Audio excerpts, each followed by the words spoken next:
Oh boy. Well, I officially, legitimately just walked in the door. I made the live stream from the Uber home, which I'll tell you all about. LAX Uber situation, the first time I've taken that.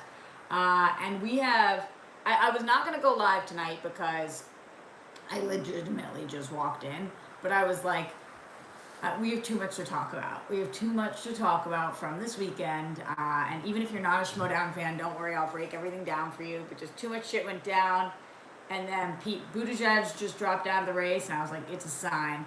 I have to live stream. But forgive me because I will be a little scatterbrained as, again, I just walked in the door. I'm still in my clothes from the plane, with my hair from the plane and my face from the plane. I'm feeling very plain. Never. Alright, so this weekend, for anybody who doesn't know, was one of the biggest matches that ever took place in the Schmoedown history. I was flying to Atlanta to manage Alex Damon in the Schmoedown in his first IG match against Emily Rose Jacobson. I just realized that I licked my finger and tried to get this off my computer, and you guys saw that. That was a fucking weird thing to do. But I flew there for that, and we'll talk about that match. But that was the undercard. The main event was a match between Dan Murrell, the greatest of all time, and Ben Bateman, the current champ, or at the time current champ. And it was truly a match for the ages. We're going to get into a ton of spoilers and really break down the match. But before we do that, I kind of just wanted to talk about Atlanta in general and some of the issues that went down, some of the positives, some of the negatives, what I did when I was there. So you guys know I had never been to Atlanta before. And I was really excited about it because I hear great things, but I have to say, I didn't see jack shit in Atlanta, and that's on me. I landed late Friday night. I got dinner with Christian, his friend John from college, who was an absolute doll, and with Brad Gilmore and Ben Bateman. We went to a place called Bones. It was a steak restaurant, a steakhouse, and it was so good. Oh, the food was delicious. I got truffle mashed potatoes. I would die for those right now. How good do truffle mashed potatoes sound? And yes, everybody there ordered an amazing steak except for Ben Bateman, because he has a strategy where the night before a match, he eats salmon and dark chocolate. Salmon, some kind of healthy carb like a rice, and dark chocolate. To each their fucking own. But everybody else got a bomb ass steak. I got a filet. That's my favorite cut. It was awesome. And Christian's buddy John, being so generous, picked up the entire tab. He was like, "You guys are in my city. This is Atlanta. I'm so happy to take you guys out."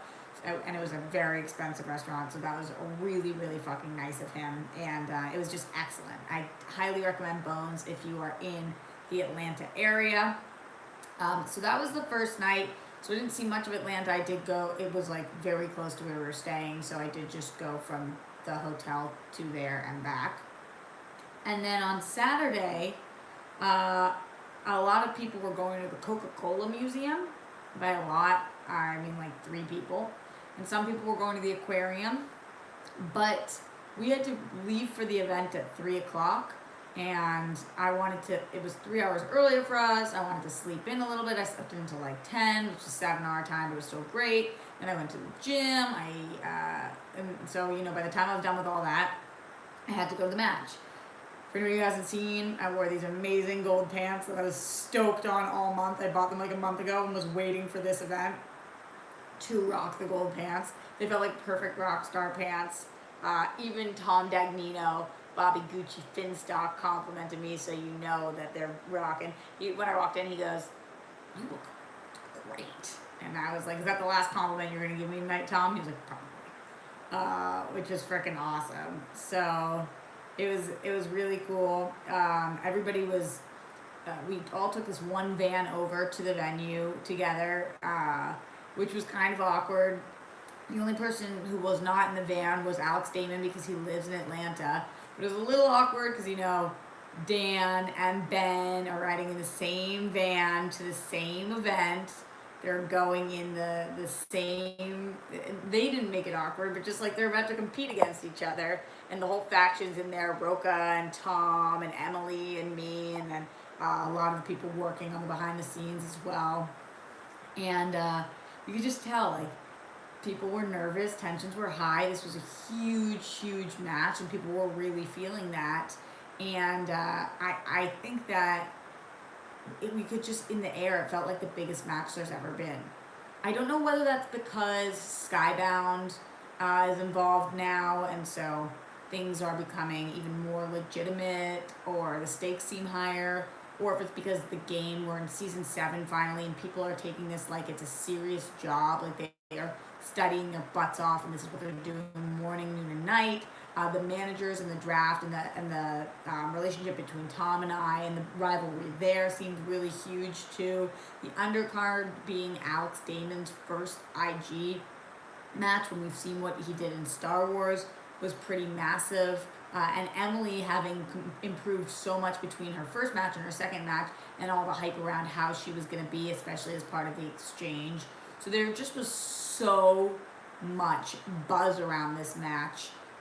And the venue sold out weeks ago. It was a jam-packed house, like to the point where there was legitimately not one free seat in the house, or at least it didn't look like that from me, from my angle, and all that stuff. But there were some issues surrounding the actual event, and I want to talk about that. I'm not talking about communication issues in the exchange, I'm talking about technical issues. So I didn't even realize until the end of the event, which is how you know it's a great team, because they didn't let on, because there's no point in the talent knowing that there's an issue unless it's something that we can solve or help, because it will just negatively affect your performance. So I was really impressed that RB3 and Cody and Brian and Megan and Adam Smith and Ben Goddard and the entire team helping to put on the event. Sorry to anybody who I missed right now. I was really impressed that they didn't talk to us about what was going on, because it was really, really important. So apparently, for you guys who are not at the live show, for you guys who got the link to watch it live, apparently there were massive audio issues. And one of the things that happened was, there was, I think Christian said it was a marathon, but that wasn't what was going on, actually. Maybe that was just like him giving a shorter version. There were trials for the Olympics going on. So they shut down like 20 miles of a street. And the crew was on one side, and they had to get to the other side. So they had to go all the way around. I don't know if it was actually 20 miles, but it was a very long distance for these Olympic trials. And so they were over an hour and a half late to the venue to start setting up. So they didn't have, it was the marathon trials, says Billy Belford. Oh, I heard it was the Olympic trials. Oh, Olympic marathon. Thanks, Belford. I appreciate that.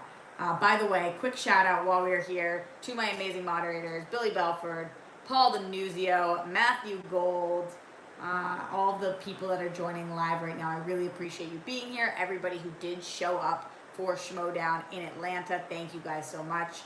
Don't forget to thumbs up this video and support me at streamlabs.com/Roxy Striar. I will be reading out all of the Streamlabs on today's show, and of course the super chats as well. We did not make our 20,000 subscribers goal by today. Today is March 1st, rabbit. So I will not be watching Matrix with you guys. And simply, that's on you. And I'm okay with that. Still working our way towards that 20,000, but we will get there slowly but surely. All right, so getting back into it. So apparently it was Olympic marathon trials. And the team was an hour and a half late, which when you're doing a live production, an hour and a half is like years. That is so much time. So they were not able to do as much as they wanted to do sound wise, audio wise. And apparently there was I still haven't heard it, but apparently there was a massive buzz on your guys' end when you rented the stream, which sucks. That's a bummer. And depending on how bad the buzz was, I heard it was pretty bad. I get why that would be frustrating. And it's especially frustrating because there was nothing they could do about it. And it was the greatest match of all time. I really believe that. If it was not the greatest show of all time, it was up there. Because both the shows, I mean, obviously the main event was the biggest, but even the undercard was a great game, a great match, and I was fully invested and would have been even if it wasn't my team, even if he wasn't a rock star. So going back to more of the behind the scenes, I think that both Alex and Emily, talking about the undercard, were incredibly nervous. Alex being nervous because, number one, this is a new division for him, and he told me he gets just as nervous before every Star Wars match as well. Nerves are actually, I think, as a coach, as a manager, I like nerves because it means you give a fuck. It means you've been studying, it means that you care. Confidence is great as well, but I like when people are a little nervous. I get the same way. Anytime that I get on stage, anytime I have to give a speech, anytime I'm doing a performance, I get nervous because I give a shit. And Emily was the same way. She was really, really nervous. It was her first live event, so this was her first time doing one of these on stage. She looked awesome, killer, and she's been studying her ass off. So everybody just wanted to have a great, great show, and I think people were nervous about all the hype going into this and putting on what would be the best show of all time. Shout out to Robert Parker in the chat right now. He says, great seeing you again this weekend, Roxy. You killed it. Unfortunately, can't stick around tonight, but wanted to pop in, say hi and bye. Congrats, Robert Parker. Great appearance from you on stage. We will get to that. Again, this is a spoiler-filled show, spoiler-filled episode of all things Schmoedown. But thank you for stopping by, Robert Parker. Side note about Robert Parker to everybody. After the event, Robert Parker showed me some magic tricks, 3 different ones that were so fucking good. Also on Friday night when I was at Bones, because my flight got in late and I was at Bones getting dinner, Ellis was doing a show and Robert Parker apparently performed and crushed at it. It was a stand-up show. I think Roca performed, Robert Parker performed, Ellis performed, but I hear he was unreal. So shout out to Robert Parker for a very successful weekend for him, even though I'm still mad at him for crashing my stage. All right, so again, the nerves were high, and you could tell. People were standing, not sitting, in the green room. They were anxiously pacing. So speaking of the green room, when we got to the green room, they had 3 different green rooms. So that's like the holding area before you go on, where you're practicing, eating, etc. And one of the holding rooms was for Dan, one of them was for Ben, and one of them was for Damon and Emily. And I caused a huge scene about it. I mean, not a huge scene, but I was like, oh, we can't be in the same one. She's in the same faction as the other 2 guys. Put her in one of their rooms, because Damon and I need to study. We have to strategize. We have more work to do. So they did. They understood, and they moved Emily. I don't know whether to Ben or Dan's room, but to one of the other rooms. And so Damon, Molly, so Molly being Damon's amazing wife and partner of many years, Damon, Molly, and I sat in a corner and we drilled. For some players, I think drilling beforehand is not a good idea, but for Alex, he seemed to really want to do that. I followed his lead, started quizzing him on a ton of different things. Side note, manager tip, when quizzing somebody, you do want to quiz them on their weaknesses mostly, because that's what they need to do before they go in the match. But if you have somebody who is kind of nervous, you want to make sure you're throwing in some strengths in there so that they're not getting every question wrong, because that will really shake their confidence. And Molly was ridiculously helpful here.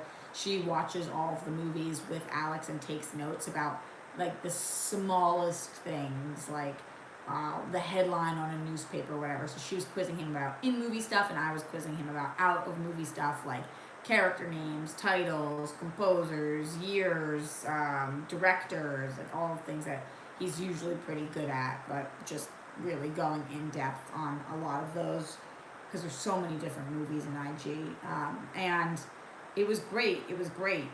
He was doing so well. I felt very confident going into it.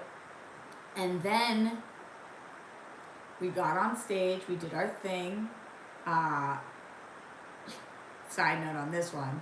So I'm listening backstage, or not backstage because we walked through an aisle, but at the back of the house, to Tom Dagnino's opening monologue. Right, everything he does, I call it, instead of a promo, it's an opening monologue when it's him. And I was like, he's talking about these C's, the 3 C's. And so I come out on stage and I say, I've got a C for you, communication. So I do the whole thing. After the show, Tom goes to me, when did you come up with the communication line? And I was like, obviously, when you were speaking, why else would I say I've got a C for you? He's like, wow, you came up with that fast, that was quick. I was like, oh my God, Tom, you're an insane person.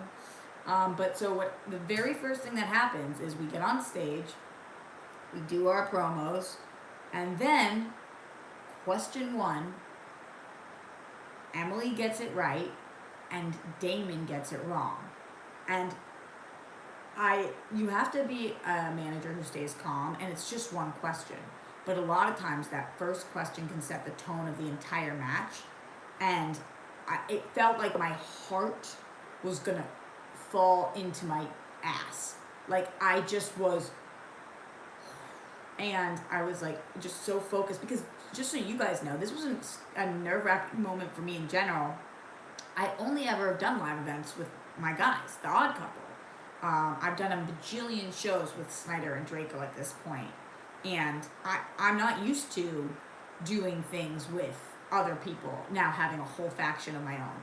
So I know what Draco needs. I know what Snyder needs. I don't know what Alex needs. So, a lot of this was about learning Alex and figuring out what is too far, what is too much support, what is over managing, what is a good job, what does he need when I step out there, like how can I help? And it was scary. I don't want to fuck it up. And also, Damon is so used to winning, and when he gets that first question wrong, I was like, just keep your head in the game, and he really did. And then he did an excellent job, 8 of 10 in round 1, which is exactly what he said he wanted going into it when I'd been talking to him in the weeks leading up.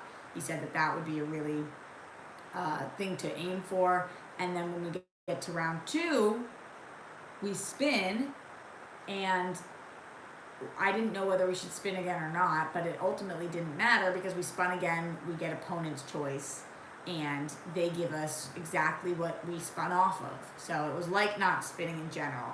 I've heard people say this was a mixed strategy. I actually thought it was a very smart strategy of Emily and Tom, more so Emily, I'm sure, to give us the thing we spun off of, because when it comes to newbie IG players, so everybody knows Alex Damon's strength is Star Wars. I can say that on air because he's a Star Wars champion. But you don't know what his other strengths are, and you don't know what his weaknesses are. So if you saw he just spun off something, you can assume it's not his strength, and you can assume pretty safely that he would rather not get that category, and you can give it to him, as opposed to guessing on anything else. There's so many other wheel slices. How do you know what he's good at and what he's not good at? So I thought that was very smart of her and Tom, I guess, but more so her, because again, I talked to her afterwards. That decision was hers, to give him that. I was really proud of him for not guessing when he didn't know, and for going down to multiple choice many times, because when you are a champion in a different division and you're not used to having to go to multiple choice, it is incredible that you would have the humility and wherewithal to be like, no, I'll take these points however I can get them. If I have to go to multiple choice every time, I'm going to multiple choice every single time. So I was really proud of him there. We did struggle a little bit through that round, but we did pretty well. And again, he kept his head in the game the whole time, and I was really impressed by him. Then she spins spinner's choice. So we've spun opponent's choice. She spun spinner's choice, and I'm like, and I go over to Alex, and he is like, it is what it is, you know. Like if she had an ace in the hole the way Alex does with Star Wars, this means game over. But we don't know that much about her. So she's only played the 2 previous matches. We don't know whether or not she has something like that. And so, you know, we were really nervous. But who was more nervous, I believe, is Emily Rose. She was shaking scared because going into a match where they spin opponents and you spin spinners, there's a lot of pressure on you, because if you don't win that, then you had the deck completely stacked in your favor and you were unable to pull it through. So she was really nervous, and she ultimately picked Star Trek, which she hadn't discussed with Tom beforehand. And again, with the managing style, Alex and I beforehand decide what we are keeping, what we're spinning off of, what he's picking for spinners, what he's giving her for opponents. Like, but anyway, so she didn't know. And I think this was a massive Tom mismanaging, because what Emily Rose told me afterwards, and I don't mind sharing with you guys because she told me in front of people, was that her man, Adam Hlavik, who is part of the nerd space as well, and Schmoedown, and Inner Geekdom nonetheless, was like, why didn't you pick MCU? That's your strength. And she was like, I don't know, I just got nervous and there were so many movies. But if MCU's your strength, you've got to go with your strength. So I wonder what would have happened if she had picked MCU.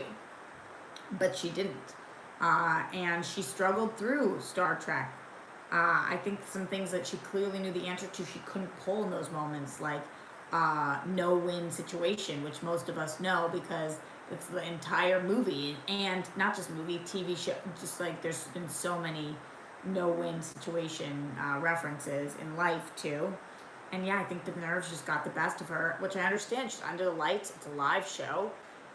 She got a little scared, and she picked the wrong category, and she didn't have a manager to convince her, MCU is your strength. Go with your strength.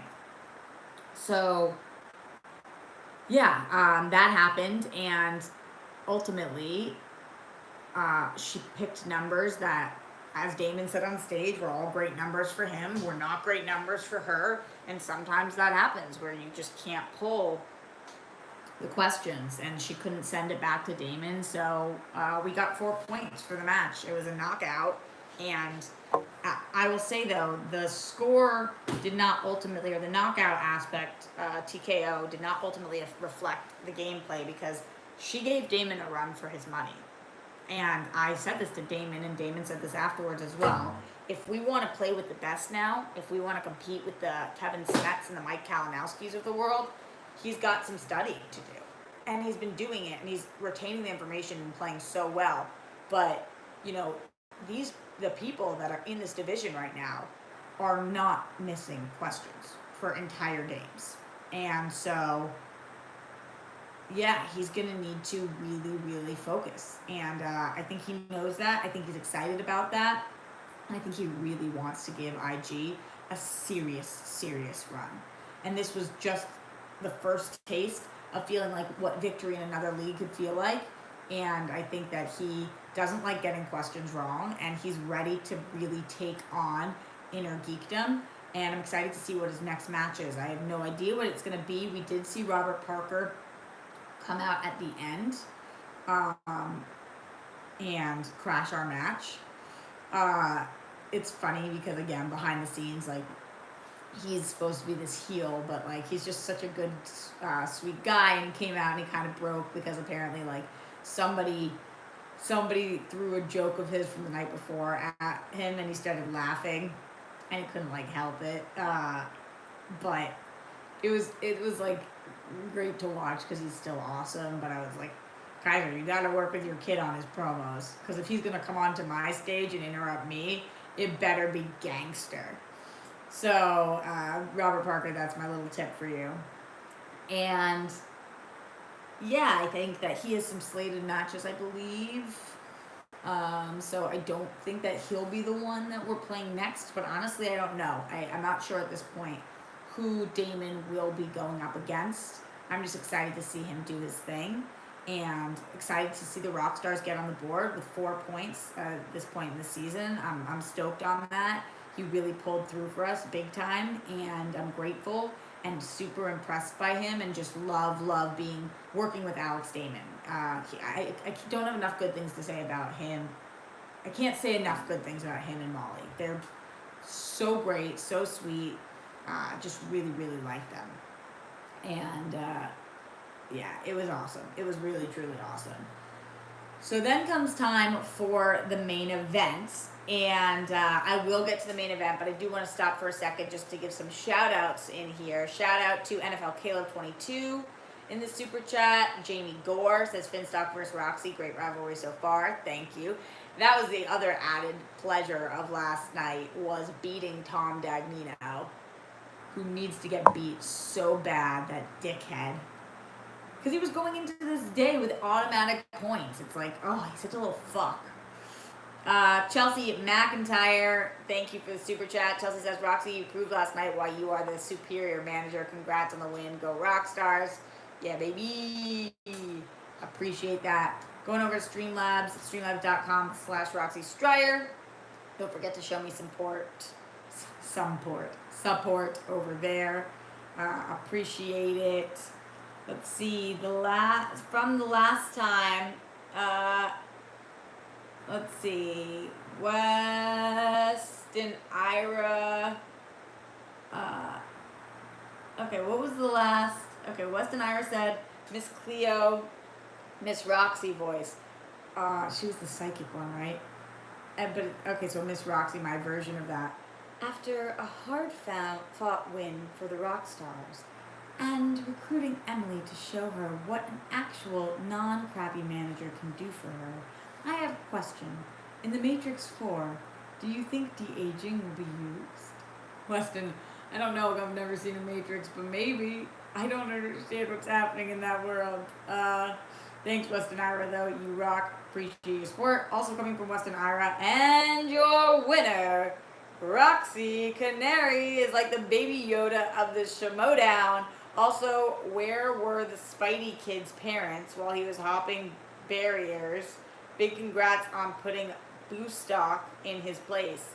I don't know, but I will say that Damon's parents were in the audience, which was so cute. They're in the front row. They came backstage before, and they were like, Alex, this is the first time you've ever let us come to anything you've done. And they were so effing cute. And they were like, we don't like this Tom guy. And then when Tom was in the backstage getting ready and he put on his half shirt, his crop top, they were like, what is going on? It was so effing funny.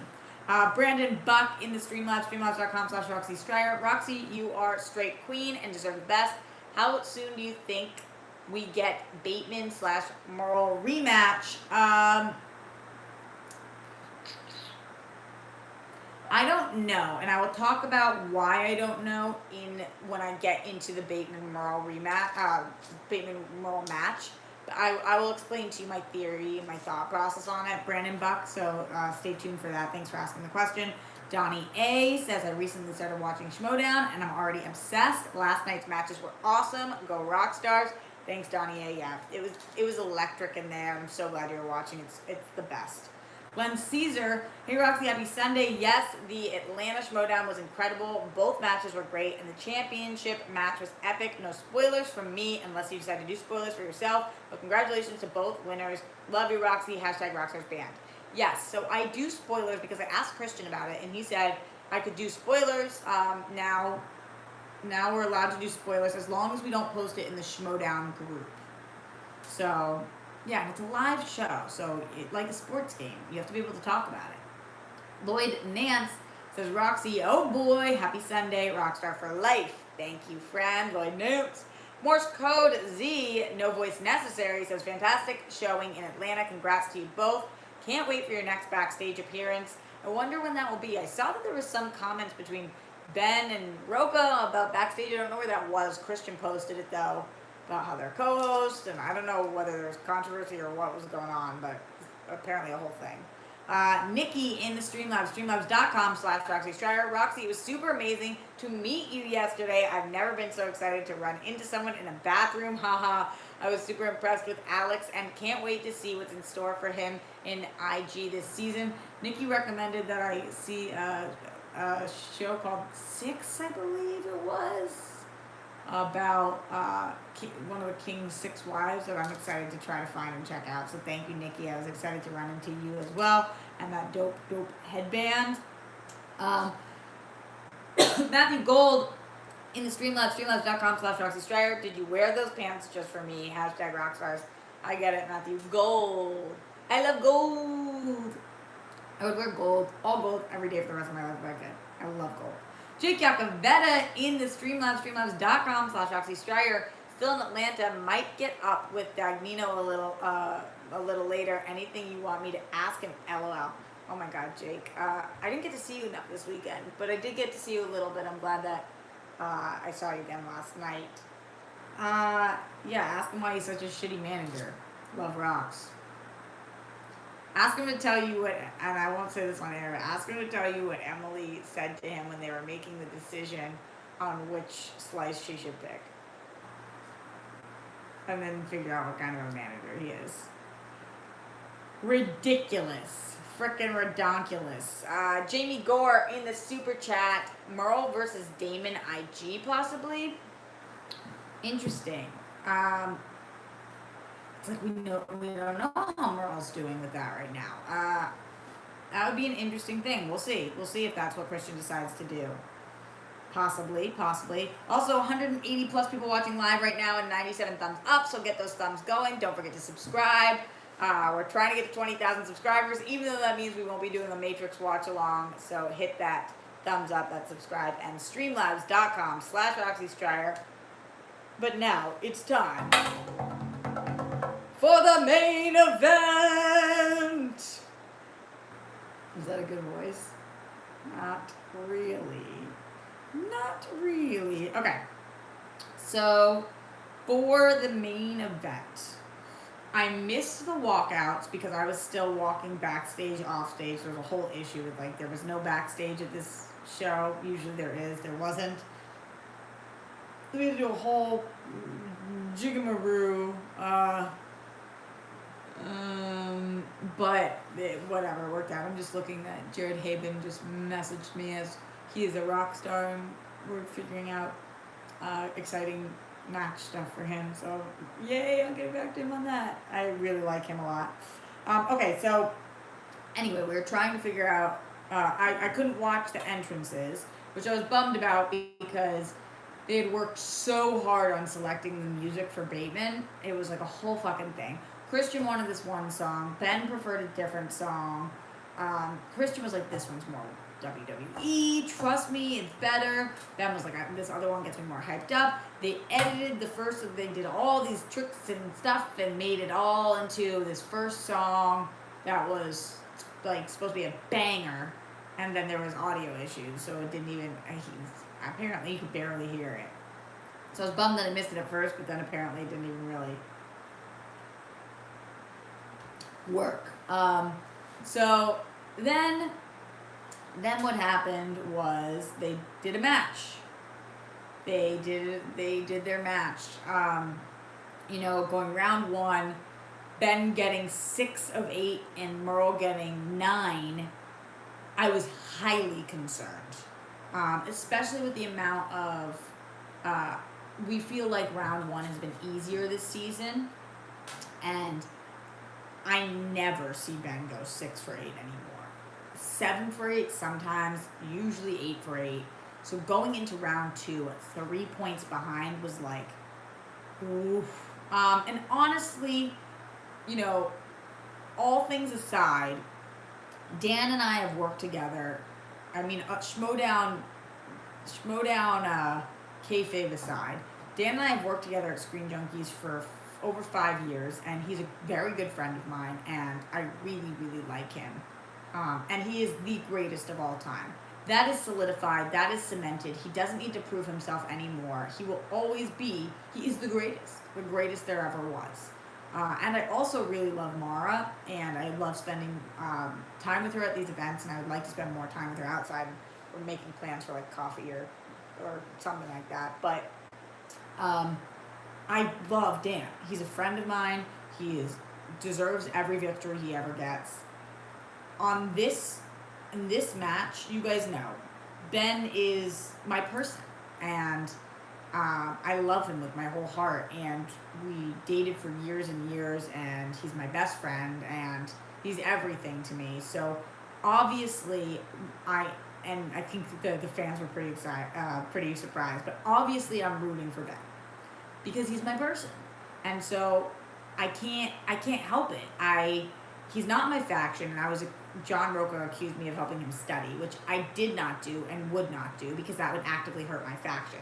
But I'm still in this match rooting for him, and I also think that, I'm rooting for him, and I think that he has more to prove. He never defended the belt, and I was just really excited to see him to defend it. So going to the second round, I was very nervous because he's down 3 points, and 3 points is hard to make up. When you have 5 rounds, you can do it. Then when he spins Nora Ephron on the wheel, it was like, I don't know. I don't know if he knows jack shit about Nora Ephron. And that was pretty shocking that he spun away from sci-fi, which I thought was smart for him because it's too broad of a category and he doesn't do as well on those ones. But he puts on Nora Ephron, and I'm like, he lands on Nora Ephron, and I'm like, I don't have any idea how you're gonna do right now. I really, truly don't know. And the fact that he nailed it, got every question right, was like, this dude knows how to study. He knows how to get these smaller slices. When it comes to the directors and actors categories, he just slays. So that was really impressive, but Dan was equally as impressive, and this was very, very nerve-wracking. Then the spin for Tyler Perry comes up, or the spinner's choice. Ben picks Tyler Perry, which it's very obvious. I don't know this for fact, but Tyler Perry's on the wheel. It's a new category. Ben picks it. I'm assuming it's a slice that he's put on the wheel now. In the post-game, he says he's watched every Tyler Perry movie. And so most of the players in the league have been talking about how Tyler Perry is an impossible category and that none of them know shit about Tyler Perry movies. And Ben picks it, and he bets 3 points, which is ballsy as hell. Dan bets 0 points, which is really fucking smart, and was confirmed by John Roca. And I think that was really smart of Roca as well, to have Dan trust his gut and not try to convince him to put 1 point. This happened to me, you guys know, in the championship match against Oyama with Snyder, where Snyder wanted to put 0 points for Harry Potter, and I had him put 1, and it lost us the match ultimately. So there was more nuances than that, but that is what happened. And so I think that it was smart. I've told Roca that story before. I think it's smart that even if it didn't pop in his head, he learned from my mistakes, and he managed a very good game there. And Dan put 0, which is good because Dan didn't get the question right, and Ben did. And when Ben got it right, I was shocked because it wasn't a basic question like, what is the name of this character? It was something you have to have seen the movies for. The occupation of a character. And that started to feel like the momentum was shifting. It started to feel like Ben was going to take the W on this one. And I think it didn't just start to feel like that for me or the audience, it started to feel like that for Dan. Then we go to the speed round. And in general, Ben tends to annihilate the speed rounds. Annihilate the speed rounds. He's got very fast reflexes, and his ability to recall things, he hits the buzzer before he knows the answer, and he's able to, in less than 2 seconds, get to that answer. It's really, really quite incredible what he's able to do. Now, this was both positive, because he hit it for every single one of them, and negative, because he got one of them wrong, which took away a point. But he did add 3 points, which were huge points, and it's so fucking impressive. The one thing he got wrong was the question he answered Infinity War. It was an Oscar question, and the answer was Black Panther. So I'm sure he's kicking himself over that, because that would have been the difference of the match. But he didn't get it, and he did do the other ones. So then we're down to the 2, the 3, and the 5, right? And I said this to Mark Ellis, and I haven't said it to Christian yet, but I absolutely will. Here is my honest to God, like, no holds bar feeling on this. I do not think that these 5-point questions were equal. I do not. I think that Dan deserves, again, every victory he gets, and this has nothing to do with him. He didn't ask the question. He just answered it. But Dan was asked the question to answer the title of a movie in which they gave every detail about. The actors, the year, part of the plot, like, they gave him every single hint. And Ben was asked a not main character, a smaller character in a movie from longer ago, some in the movie. Like, I don't believe that they were, and we've talked about this before, I don't believe that they were equal questions. Like, if you're gonna ask one person about something that you could know from looking at the box of a movie, then you have to ask the other person a question like that. If you're gonna ask one person a question that you should know, like, that movies that gross the same amount of money, or that were as big as each other, or came from the same time period, like, they're just, I know that the chips fall the other way sometimes, and this has happened in Ben's favor before, and it's happened to Dan's disfavor before, but in this one, for a championship match where you're fully vetting these questions, and it's not against the question makers, it's not even against any, I just think we need to have new, and I love the question makers, by the way. PJ's writing them right now, and I think he's a stud, and he really gives a shit, and I think he's amazing. And I love Christian, and I love Ellis, I love everybody involved, but I really didn't believe that this was a fair 5-pointer. It felt to me like they wanted it to go to sudden death. And, that is smart business, because it was more exciting. But when we were going to sudden death, and I don't mean this to sound rude to Ben, but I knew he was going to lose, because that's not his format. He wins this game by outwitting, or not that he's outwitting Dan, but like by strategy. And there is no strategy to answer as many questions as possible. That's free-for-all. Why he doesn't do well in the free-for-all. That's not his game, and it is Dan's game. And when we went to sudden death, I was like, there's no shot. I was really proud of Ben that even if, I don't know if he was feeling the way that I felt, that it was not totally fair, he sucked it up and kept it together, and didn't blame it on the questions, and didn't, he took it like a champion, and handed over his belt to his faction mate, and was super happy for Dan. And it's not that I even think Ben's question was too hard for a 5-pointer, it's that Dan's was not hard enough. I feel like that could have been a first-round question and nobody would have blinked. So that's just my honest opinion, and I'm not throwing anybody under any bus, because there's so many people involved in making these decisions. And I know that different people have different opinions on every question that's being asked, but for me, I thought that was a huge disparity in question. I was really happy for Dan, and Dan's mom was there, and we now call her Mama Goat. And I love her, and just think she's such a doll. And it was great to have her see her son win, which was amazing. And I was really happy for Mara too, and for Roca, and just all of them, because they're my friends and I love them. And so, I'm never going to be disappointed when they win. I was so happy for them. But I did feel incredibly bummed for Ben, and I wished it hadn't come down to that. And by the way, there are things he could have done to make it not come down to that. He did get 6 in round 1, and that's on him. He did mess up on the speed round, and that's on him. So there are things he could have done. But in general, it didn't feel right. It just felt like those questions were super, super unbalanced.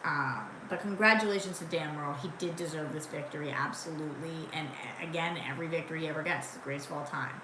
So to answer the question from before about when I feel like they will be doing a rematch, I think it will be sooner than later because of the controversy at the end of the match. Not vocal controversy, but the point question controversy.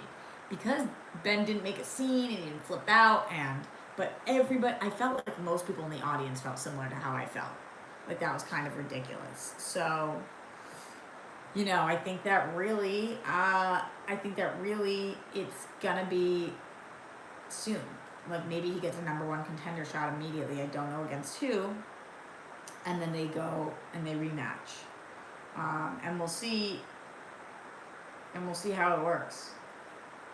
Yeah, we'll see how that works. So going over to the Streamlabs, streamlabs.com/Roxy Striar. L'Anime Master says, congrats to you and Damon. Damon fought in a worst case scenario, but the fact that he managed to win shows just how good you guys are working together.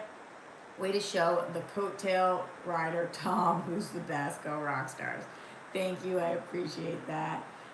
Nikki says, damn, you remembered. Yes, it's called 6. I apologize if I was awkward or over the top. I didn't pregame and drink enough before the event and was super nervous talking to everybody. No, you're totally great. You're awesome. Don't worry about it, Nikki. You didn't talk too much. You were great.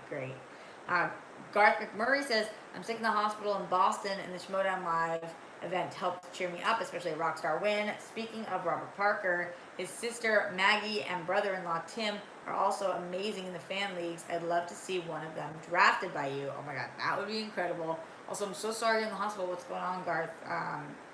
Thank you for watching, and I'm glad that we were able to make your day even a little bit better. Really grateful for that.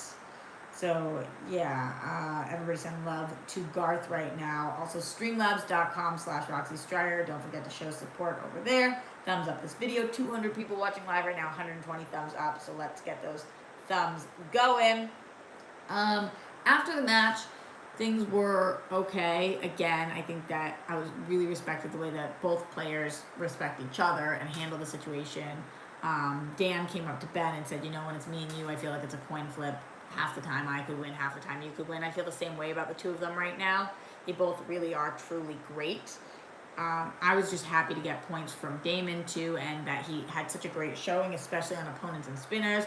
I was happy that Emily seemed happy with her first live show, and she has such a great character, and that was awesome. I was happy to kick the crap out of Tom, because what a dick he is, and the worst manager of all time. It felt like a very classy, very well-rounded event. Mark and Christian did a great job, as always, calling the match.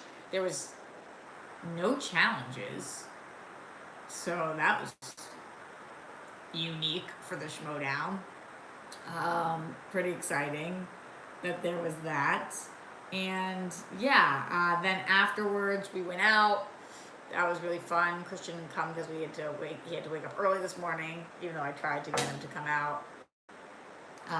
We went to what the hell was the name of the bar? I forgot what it was called, but they had unreal French fries and chicken tenders. So shout out to whoever they were.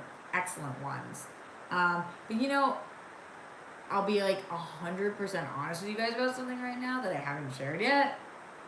And I didn't tell anybody in the Schmoedown except for Ben because I needed his help this morning. So I only had 2 drinks last night, which obviously for me is not a lot.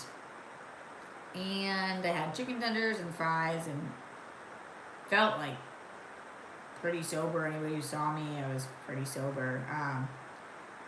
I got back to the hotel, and I felt very ill. Like, something's wrong, ew. And you know, what was interesting about it was when we got to the venue, not the place that the show was, but the bar that we were going to, Elbow Room, thanks, Billy. When we got to Elbow Room, they wanted to all sit outside, and it was under these heat lamps, and I was shaking cold. I was freezing. And I went and sat inside by myself because I was that cold. And so